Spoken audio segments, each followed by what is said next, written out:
2 দিন যাবত এখানে অবস্থান করতেছি। আমরা এই ফরিদগঞ্জের জনগণ আমরা অনেক আশা অনেক ইয়ে নিয়ে বসে আছি যে আমাদের প্রিয় নেতা আলহাজি এম এ হান্নান সাহেব উনি আমাদের জন্য দানের শীষের একটি উপহার নিয়ে আসবেন। কিন্তু আমাদের আজকের দাবি হচ্ছে আলহাজি এম এ হান্নান সাহেবের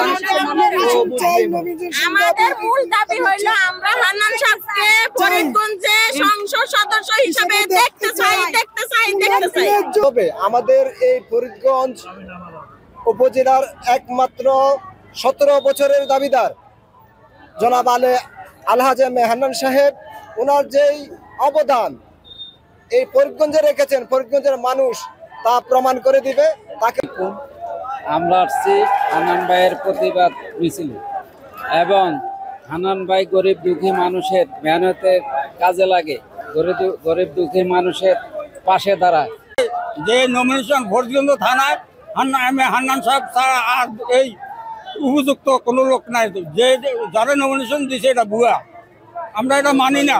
ফরিদগঞ্জ আমরা মানি না, আমরা নতুন করেই নমিনেশন পাইতেছে এই হান্নান সাহেবকে।